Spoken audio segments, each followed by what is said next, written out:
In the unforgiving wilderness of Montana Territory, where winter storms could bury entire homesteads under 6 feet of snow and wolves howled through the darkness like lost souls, a 60-year-old widow named Eleanor Whitman lived alone in a cabin that had seen better days. The walls were weathered gray, the roof patched with whatever scraps of wood and metal she could find, and the windows were so clouded with age that sunlight barely filtered through during the brightest days of summer. But what this humble dwelling lacked in grandeur, it made up for in warmth, because Eleanor had spent the last 5 years since her husband's passing making it a place where kindness lived, where strangers were welcomed, and where no soul was ever turned away hungry or cold. Eleanor had learned the hard way that life in the territory was measured not in years or months, but in acts of compassion that rippled outward like stones thrown into still water. Her husband, Samuel, had been a man who believed that your character was defined by how you treated people when no one was watching, when there was nothing to gain, when helping someone else might cost you everything you had. He died in a blizzard trying to rescue a neighbor's cattle, and in the years since, Eleanor had carried on his legacy by opening her door to anyone who needed shelter, food, or simply a moment of human connection in a world that often felt brutal and unforgiving. On this particular November evening, the sky had been threatening all day, hanging low and heavy like a bruised fist, ready to unleash its fury upon the valley below. Eleanor had spent the afternoon chopping firewood, her arthritic hands wrapped tight around the axe handle, each swing a testament to the stubbornness that had kept her alive through 5 harsh winters alone. She'd learned to read the signs in the air, the way the wind shifted direction, how the birds went silent hours before a storm arrived. And tonight, all those signs were screaming that something terrible was coming. She had just stacked the last of the split logs against the side of the cabin when she heard it, faint at first, but growing clearer with each passing moment. Voices carried on the wind, desperate and frightened, the kind of sounds that made your blood run cold because you knew someone was in trouble. Eleanor straightened her bent back, wiping her hands on the worn apron tied around her waist, and peered into the gathering darkness beyond the circle of yellow light cast by her oil lamp. Through the swirling snow that had begun to fall in earnest, she could make out shapes moving along the old cattle trail that wound past her property. 3 figures, maybe 4, stumbling through the deepening drifts with the unsteady gait of people who had been walking far too long in conditions that would challenge even the most experienced frontiersman. As they drew closer, Eleanor could see that it was a family, a man and woman with 2 small children clinging to their sides, all of them dressed in clothes that might have been adequate for a mild autumn day, but were pitifully insufficient for the storm that was about to engulf the entire valley. The man was tall but hunched over with exhaustion, his dark coat torn at the shoulder, his hat missing entirely so that his hair whipped wild in the wind. The woman beside him clutched a bundle that Eleanor realized was a baby, probably no more than a few months old, wrapped in what looked like a thin blanket that provided little protection against the elements. The other child, a boy who couldn't have been older than 6 or 7, stumbled along behind them, his small legs struggling to keep pace through snow that was already knee-deep for an adult. Eleanor didn't hesitate. She'd seen this before. Travelers caught off guard by the sudden ferocity of mountain weather. People who had underestimated just how quickly conditions could turn deadly in this part of the world. She grabbed the oil lamp from the porch post and raised it high above her head, calling out through the wind in a voice that carried the authority of someone who had lived through enough storms to know that every second counted. The family looked up at the sound of her voice, their faces pale and drawn with the kind of fear that comes from realizing you might not survive the night. The man tried to wave, stumbled, caught himself against his wife's shoulder, and Eleanor could see that he was fighting to stay conscious, probably suffering from the early stages of hypothermia that claimed so many lives out here when people got caught unprepared.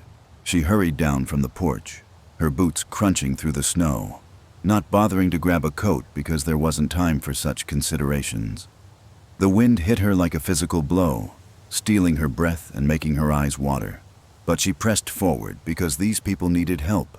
and there was no one else for miles who could provide it. When she reached them, Eleanor could see that her initial assessment had been correct.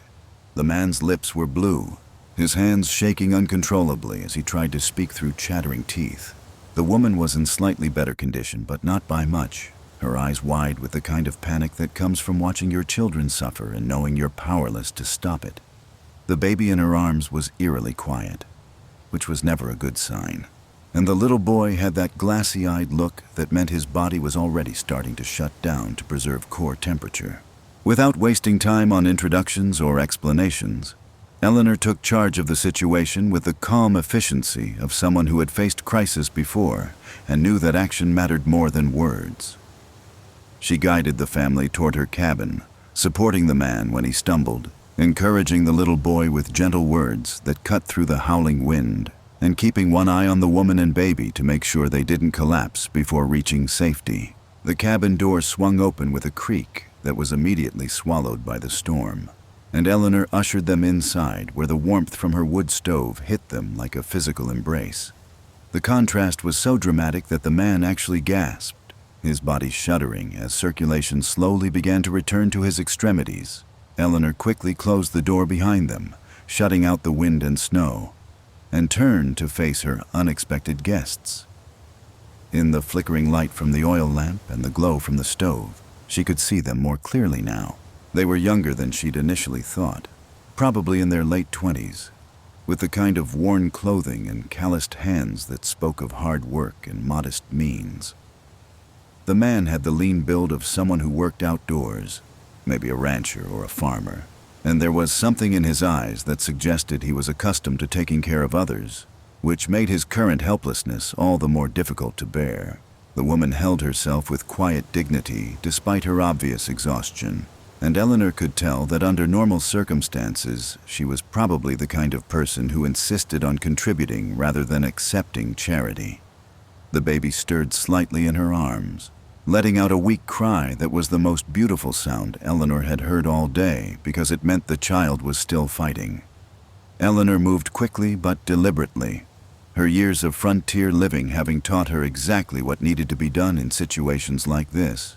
She pulled chairs closer to the stove, grabbed every blanket and quilt she owned from the bedroom, and started a pot of coffee while simultaneously stoking the fire to drive the chill from the small space. The storm outside was just beginning to show its true fury, and Eleanor knew from experience that this family would be staying with her for at least the next few days. The man tried to stand, his legs unsteady beneath him, and attempted to speak through lips that were still stiff with cold. "Ma'am, we don't want to impose," he managed, his voice rough and barely above a whisper. "We were trying to reach Sweetwater before the storm hit, but the trail got washed out about 10 miles back, and we've been walking since dawn." Eleanor waved away his protests with the kind of gentle firmness that brooked no argument. "Nonsense," she said, wrapping one of her heaviest quilts around his shoulders. "You're not imposing on anyone. This storm's going to last through tomorrow night at least, maybe longer, and anybody with half a brain can see you folks need warmth and rest." She turned to the woman, whose name she still didn't know, but whose exhaustion was written in every line of her face. "Let me take a look at that baby, dear. I've helped deliver more children than I care to count, and I know when a little one needs attention." The woman hesitated for just a moment, the natural protective instinct of a mother warring with the knowledge that this stranger was offering help they desperately needed. Finally, she nodded and carefully transferred the infant into Eleanor's experienced hands. The baby was far too quiet, its breathing shallow and rapid, but Eleanor had seen worse cases pull through with the right care and attention. "What's this little angel's name?" Eleanor asked softly, unwrapping the thin blanket and examining the child with the practiced eye of someone who had raised 4 children of her own. "Mary," the woman whispered, her voice thick with worry. "She's only 3 months old, and she hasn't eaten properly in 2 days. We ran out of supplies yesterday morning, and I haven't been able to produce enough milk because I haven't been eating enough myself." Eleanor's heart clenched at the admission, understanding immediately the impossible choices this young mother had been forced to make. She'd seen it before, families pushed to the brink by circumstances beyond their control, parents sacrificing their own well-being for their children until everyone suffered. Without a word, she handed the baby back to her mother and moved to the kitchen area of the one-room cabin, where she began pulling items from her carefully hoarded winter supplies. "My name's Eleanor Whitman," she said over her shoulder as she worked, assembling ingredients for a meal that would restore strength to bodies pushed beyond their limits. "This cabin belonged to my late husband Samuel and me, and now it's just me keeping it warm. But tonight, it belongs to all of us, and I won't hear another word about imposing or being a burden." The man managed a weak smile, some of the tension leaving his shoulders as the warmth from the stove began to penetrate his chilled bones. "I'm Thomas Brennan," he said, his voice growing stronger with each word. "This is my wife Catherine, our daughter Mary, and our son David." He gestured toward the little boy, who had curled up in one of the chairs near the fire and was already beginning to nod off, his body finally relaxing now that safety had been found. Eleanor ladled thick vegetable soup into wooden bowls, the rich aroma filling the small space and causing both adults' stomachs to growl audibly. She'd made this soup from vegetables she'd grown in her own garden during the summer, preserved in glass jars that lined the shelves along one wall of the cabin. Each jar represented hours of work under the blazing sun, but she'd never begrudged the effort because she'd learned that preparation was the difference between surviving and thriving in this harsh landscape. As the family ate, color slowly returned to their faces, and Eleanor began to hear their story in fragments between spoonfuls of soup and sips of hot coffee. Thomas had been working as a ranch hand for a spread near Helena, but the owner had sold out to a larger operation that didn't need his services. With winter approaching and no prospects for work in the immediate area, they'd decided to head south to Sweetwater, where Catherine's brother had written promising employment at a growing cattle operation. They'd started their journey with enough supplies for what should have been a 4-day trip, but a series of misfortunes had stretched their travel time and depleted their resources. First, their wagon had broken an axle, crossing a creek swollen with early winter runoff, forcing them to abandon most of their belongings and continue on foot. Then David had fallen ill with a fever that had delayed them for 3 days, while Catherine nursed him back to health in a makeshift camp beside the trail. By the time they'd resumed their journey, their food was nearly gone, and the weather had turned with the sudden viciousness that characterized mountain storms. What had started as a light dusting of snow that morning had rapidly developed into the kind of blizzard that could bury landmarks and turn familiar trails into death traps for the unwary. Eleanor listened to their tale with the quiet attention of someone who had heard similar stories many times before. Each family's crisis unique in its details, but familiar in its desperate circumstances. She'd lived through her own share of hardships. Times when Samuel's small pension from his years as a territorial deputy hadn't stretched far enough to cover their needs. Winters when they'd gone to bed hungry so their children could eat. Seasons when illness or injury had threatened to destroy everything they'd worked to build. But she'd also learned that hardship shared was hardship halved.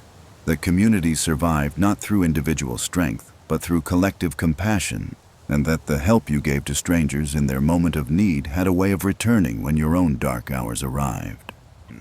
As the evening wore on and the storm outside intensified, Eleanor made sleeping arrangements with the efficient practicality of someone accustomed to making do with limited space. She gave Thomas and Catherine her own bed, insisting that new parents needed proper rest more than a widow who'd grown accustomed to sleeping wherever she could find comfort. Little David was settled on a pallet near the stove, where the warmth would chase away any lingering chill from his small body, and Eleanor prepared to spend the night in her rocking chair, watching over baby Mary and tending the fire that would keep them all safe until morning. The wind howled around the cabin like a living thing, rattling the windows and finding every crack and crevice where cold air might seep through the weathered walls. But inside, the space was filled with the quiet sounds of a family at rest, the soft breathing of exhausted sleep, the occasional pop and crackle from the wood stove, and the gentle creaking of Eleanor's rocking chair as she kept her vigil through the long night. She held baby Mary for hours, the tiny girl finally sleeping peacefully in arms that had cradled her own children through countless nights of sickness and worry. Eleanor found herself humming an old lullaby that Samuel used to sing, her voice barely audible above the storm, but carrying with it decades of love and loss, hope and heartbreak, all the complex emotions that made up a life fully lived. Outside, the blizzard raged with increasing fury, piling snow against the cabin walls and transforming the familiar landscape into an alien world of white silence and deadly beauty. Morning arrived, not with the gentle warmth of sunrise, but with the eerie stillness that follows a storm's passing, when the world lies buried under a blanket of snow so deep and pristine that it seems to muffle even the memory of sound. Eleanor had dozed fitfully in her rocking chair, waking every few minutes to check on baby Mary or add another log to the fire, her body protesting the uncomfortable position, but her spirit content, knowing that 4 lives had been preserved through the night by nothing more complicated than human kindness and a warm shelter. The silence outside was profound, the kind of quiet that could only come after nature had exhausted itself in a fury of wind and snow. Eleanor carefully transferred the sleeping baby back to her mother's arms and moved to the window, using her sleeve to wipe away the condensation that had formed on the glass during the night. What she saw made her breath catch in her throat. The snow had drifted nearly to the window sills, transforming her modest cabin into something that looked more like a snow cave than a dwelling. The familiar landmarks of her property, the woodshed, the old oak tree where Samuel had carved their initials 40 years ago, the fence posts that marked the boundary of her small garden, all of it had vanished beneath a white expanse that stretched unbroken to the horizon. Thomas stirred first among the family, his internal clock tuned to early rising by years of ranch work. He sat up slowly, his body still stiff from the previous day's ordeal, and looked around the cabin with the disoriented confusion of someone waking in an unfamiliar place. Then memory returned, and with it a flood of gratitude that made his eyes glisten in the early morning light filtering through the snow-covered windows. He found Eleanor standing at the window, her weathered hands wrapped around a cup of coffee that sent steam curling toward the low ceiling. "Ma'am," he said quietly, not wanting to wake his family, "I don't know how we can ever thank you for what you've done." Eleanor turned to face him, her lined face creased with the kind of smile that had comforted countless souls over the decades. "You don't need to thank me, son. You'd have done the same if our positions were reversed." She gestured toward the window. "Besides, looks like you'll be staying with me a few more days, whether we like it or not. That snow's got to be 4 feet deep in places, and the drifts along the trail will be twice that." Thomas moved to stand beside her, his eyes widening as he took in the transformed landscape. He'd lived his entire life in mountain country, had seen plenty of storms come and go, but this was something beyond ordinary winter weather. This was the kind of blizzard that old-timers talked about in hushed tones, the kind that could reshape entire valleys and leave communities cut off from the outside world for weeks at a time. "We can't stay here and eat your food and burn your firewood," he said, though his voice carried more resignation than conviction. "You've got your own winter to get through, and we're just strangers who happen to stumble onto your kindness." Eleanor set down her coffee cup and fixed him with the kind of look that had kept 4 children in line and made even Samuel think twice before arguing with her. "Thomas Brennan, let me tell you something about strangers. Every person who's ever mattered in my life started out as a stranger. Samuel was a stranger when he first knocked on my father's door asking for work. My children's teachers were strangers until they became the people who shaped young minds. The doctor who delivered my babies was a stranger until he became the man who held life and death in his hands." She moved to the stove and began preparing breakfast, her movements efficient despite her age. "The way I see it, there are no strangers in this world, just friends we haven't had the chance to know yet. And right now, my friends need a place to stay until the trails are passable again." Catherine woke to the sound of their quiet conversation and the smell of bacon beginning to sizzle in Eleanor's cast-iron pan. She sat up carefully, mindful not to disturb baby Mary, and looked around the cabin with fresh eyes. In the harsh urgency of the previous night, she hadn't really taken in her surroundings, but now she could see the careful touches that made this humble dwelling a true home.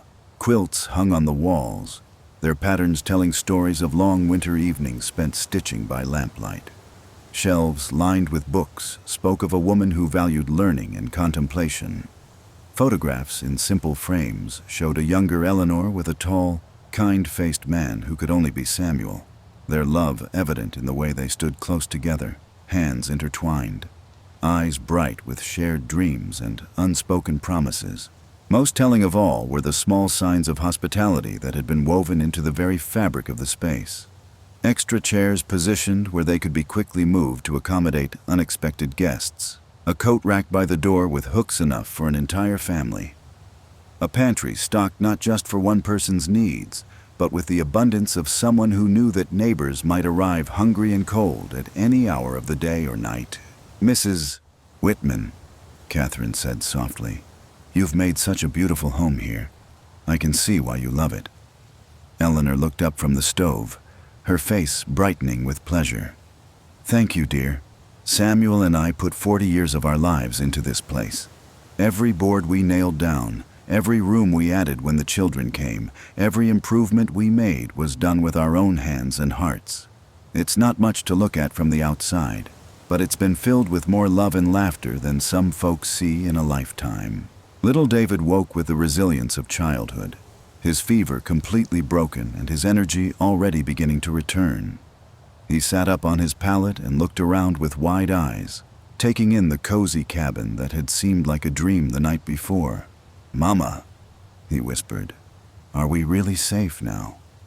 The question hit Catherine like a physical blow, reminding her of all the nights over the past week when she'd held her children close and wondered if they would find shelter, if they would have enough food, if the decisions she and Thomas had made would ultimately cost their family everything they held dear. She pulled David close to her side, breathing in the sweet scent of his hair, grateful beyond words that her children had awakened in warmth and safety, rather than in the cold embrace of a snowbank somewhere along the trail. "Yes, sweetheart," she said, her voice thick with emotion. "We're safe now. Mrs. Whitman has given us a place to stay until the snow clears and we can continue our journey." Eleanor served breakfast on mismatched plates that somehow seemed more welcoming than the finest china, filling their bowls with thick porridge sweetened with preserves she'd made from wild berries gathered during the previous summer. The simple meal tasted like a feast to people who had been subsisting on hardtack and whatever small game Thomas had been able to catch along the trail. 3 days later, when the snow had finally settled and the trails became passable, a group of riders appeared on the horizon. Eleanor watched from her window as they approached, their horses moving carefully through the deep drifts, and she recognized the lead rider immediately. It was Thomas, but he wasn't alone. Behind him rode 6 men, each leading pack horses loaded with supplies, their faces set with the kind of determination that spoke of a debt that needed to be paid. Thomas dismounted and walked to the door, but this time his steps were confident, his back straight, his eyes clear with purpose. "Mrs. Whitman," he said when she opened the door, "I told you we'd find a way to repay your kindness." He gestured toward the loaded pack horses. "These men rode with me to Sweetwater and back. We've brought enough supplies to see you through the rest of winter and well into spring. Flour, sugar, coffee, salt pork, blankets, firewood already cut and split, and enough dried goods to feed an army." Eleanor stood in her doorway, overwhelmed by the sight before her. Catherine appeared beside Thomas, baby Mary bundled warmly in her arms, little David clinging to his father's coat. Behind them, the 6 riders began unloading supplies with the efficient movements of men who had traveled hard and fast to fulfill a promise. "You didn't have to do this," Eleanor said, though her voice carried wonder rather than protest. "Yes, ma'am, we did," Thomas replied firmly. "You saved our lives, and more than that, you reminded us that there's still good in this world. These men," he gestured toward the riders, "they heard our story in Sweetwater. Every one of them volunteered to make this trip because they know what it means when someone opens their door to strangers in a storm." As the supplies were stacked on her porch and carried into her cabin, Eleanor realized that the simple act of sharing warmth and food had created something far greater than she'd ever imagined. Word of her kindness had spread through the territory like ripples on a pond, inspiring others to acts of generosity that would echo through generations yet to come. Because sometimes the most important measure of a life isn't what you accumulate for yourself, but what you're willing to give away when someone else's need is greater than your own.